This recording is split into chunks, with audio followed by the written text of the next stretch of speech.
لوگ کہتے ہیں کہ اگر باب شیعی کوئی نہیں تو انجینئر بھی شیعی کوئی نہیں. بالکل کوئی شک نہیں, بس آپ ایک بار نعرہ لگا دیں. او بھائی میں نے کئی بار یہ نعرہ لگایا, میرے نبی سا ہے ہی کوئی نہیں, انجینئر تو شیعی کوئی نہیں. میں تو اس نعرہ لگانے کو بھی گستاخی سمجھتا ہوں کہ نبی الاسلام کا اور میرا کمپیریزن ہی نہیں ہے.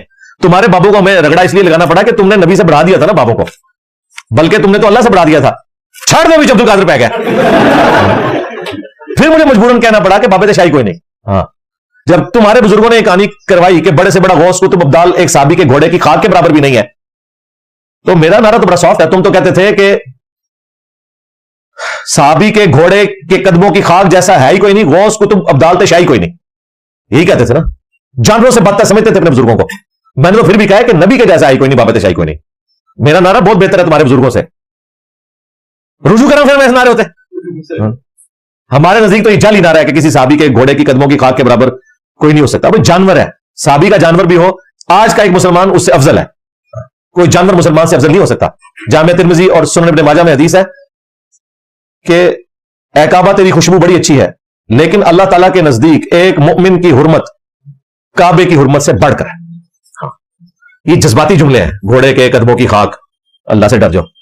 تو اللہ کا شکر ہے ہم تو اپنا کو کمپیریزن کرواتے ہی نہیں ہے.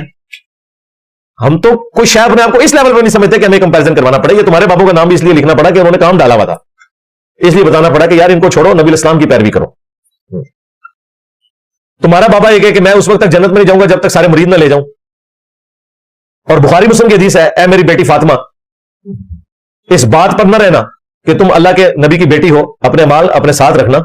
اگر اللہ کے حضور پکڑی گئی تو میں تمہارے کچھ کام نہیں آؤں گا. اگر رسول اللہ یہ فرما رہے ہو سیدہ فاطمہ سے, اور حدیث بخاری مسلم دونوں میں ہو, اور مسلم میں ایک اور حدیث کہ جسے اس کے عمل نے پیچھے چھوڑ دیا, اس کی رشتہ داری, اس کا نسب اسے آگے نہیں کر سکتا.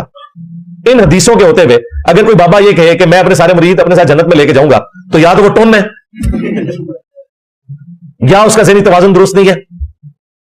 تیسری تو کوئی بات نہیں ہو سکتی ہے. تو پھر ہمیں مجبوراً کہنا پڑتا ہے کہ اگر نبی الاسلام اپنی بیٹی کے بارے میں یہ کہہ رہے ہیں تو بابت شاہی کوئی نہیں.